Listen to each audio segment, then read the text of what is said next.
I'm Donna Ritter, and I'd like to welcome all of you. It's always so wonderful to get here in the fall and see so many new faces. We have public schools, parochial schools, we have charter schools, we have magnet schools, and we have educators of all sorts and shapes and many organizations here today too. So thank you so much for taking your such precious time to spend a couple hours with us today. Everybody's so overworked, overstressed, and to spend 2 hours here is just invaluable.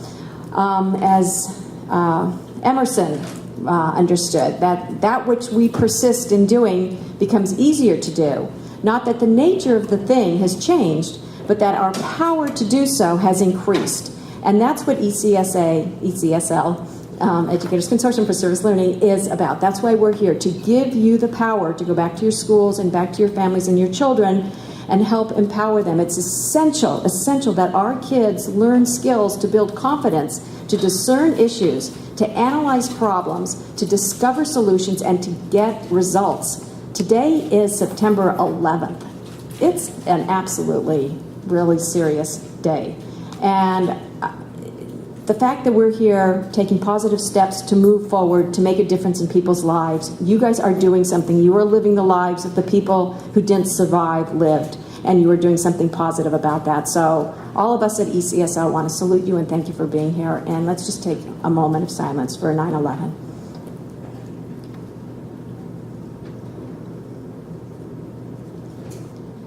Short moment because we have so much to do. Okay, I need to thank ECSL Strategy Committee. Can you guys just stand up? People who have been, which is lots of people here. Just take a quick stand so that you see. It's table anchors.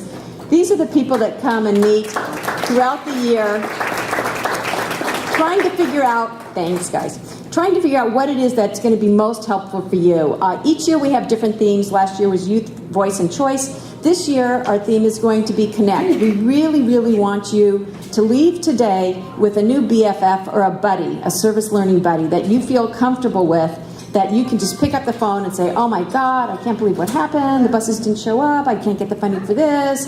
One kid fell and broke his finger. I mean, there's just issues. There's like all sorts of different issues, and we really need to be here to support each other. So that's going to be this year's goal, is a matter of connections and also tied into electronic advancements. We've really been trying to bring everybody into the technological age, and we're very excited about our special presentation today, so you'll see that as we move through the day.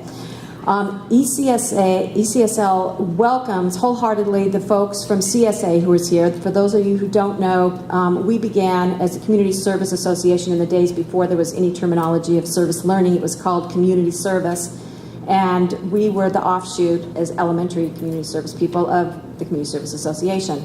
They have now joined our organization, and all CSA people, we just are thrilled that you're here and hope that we can fulfill your needs and connect you with other high school professionals and parents and teachers and everybody involved in the process to make your lives easier. We're also expanding. In addition to our 3 workshops that we're holding this year, we're doing 2 webinars. We're doing an environmental fair. We're doing a water challenge fair that Kathy Kay is hosting at at Windward. Windward's hosting it, and on October 30th. So I hope many of you pick up the flyers and can join her there. Philippe Cousteau is supposed to be attending as well, and it's going to be just a fabulous program. You can talk to Ernie about it, but there are flyers. March is the environmental fair. We're participating at the Charter School Conference, and any of these things, please contact us if you'd like to participate. We don't exist except for your participation. Nothing happens without your involvement. So any of these things that are of interest, we're doing them for you, and we welcome your participation in them. One thing when we talk about participation, for those, because a lot of you are new, for every year, schools that come to our professional development sessions, that come to all 3 of them, get a certificate at the end of the year. It kind of looks like this, and there's somebody here I had forgotten to give this to at the last meeting, so I thought I'd share that with you because we can all look forward to that. It looks great in the admission offices, and it also makes you feel very good because it acknowledges the time that you've spent and what you've learned here, so that's important. Up until this point, we've never really done anything other than say thank you to the schools with the certificate. However, it's really come to pass. We've really advanced a lot through the efforts of volunteers. We exist solely through volunteer help. And at this point, it has been decided that we are going to be giving out probably an annual, depending, but probably an annual Spirit Award to someone who's really gone above and beyond, way above and beyond. We wouldn't be here without this person. So this year, for our first Spirit Award, which actually this is our Oscar, and it's an African doll, okay? It's a spirit doll created by Ann Nelson. She makes these. It has like little coffee cups and jewels. It has all sorts of things. This doll's name is Jen, and it means hope. And Jen's new home is going to be with Zara Dowell out of Iowa.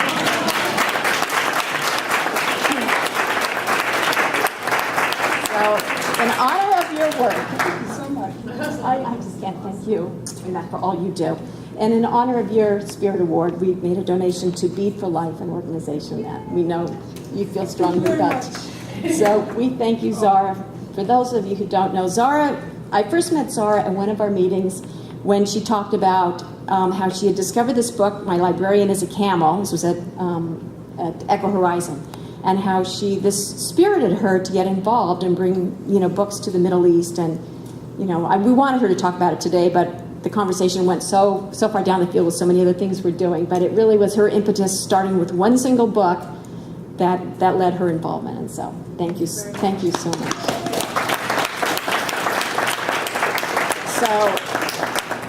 So moving on with that, I want you to take advantage of us. I've always said, use us, use us. It's like the most ridiculous thing, but we really are here to be used. So I hope you can see some of the books. We always have some books for sale that will be invaluable for your classes and your programs.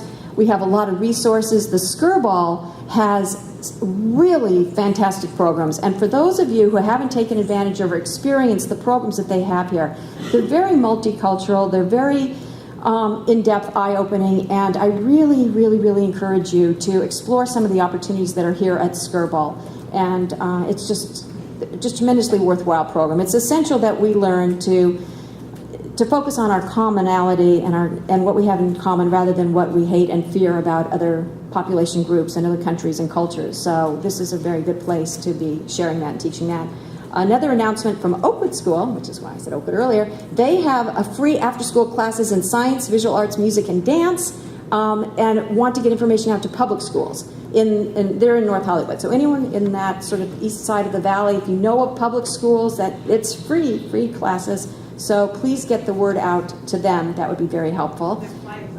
Flyers on the table. Also on the table, you'll see one of our co-founders, Diana Arnold Greisen, has published her first book, and her book is over there, and she has mention of how ECSL was formed in it. So we're excited for her that she's published. So one thing about our meetings is we start on time, we end on time, because your time is so precious. So without further ado, I am going to welcome Marissa, who was formerly, up until about 2 minutes ago, no, until June, a teacher at JTD, and now she's expecting her first child, her best student. And so we welcome Marissa.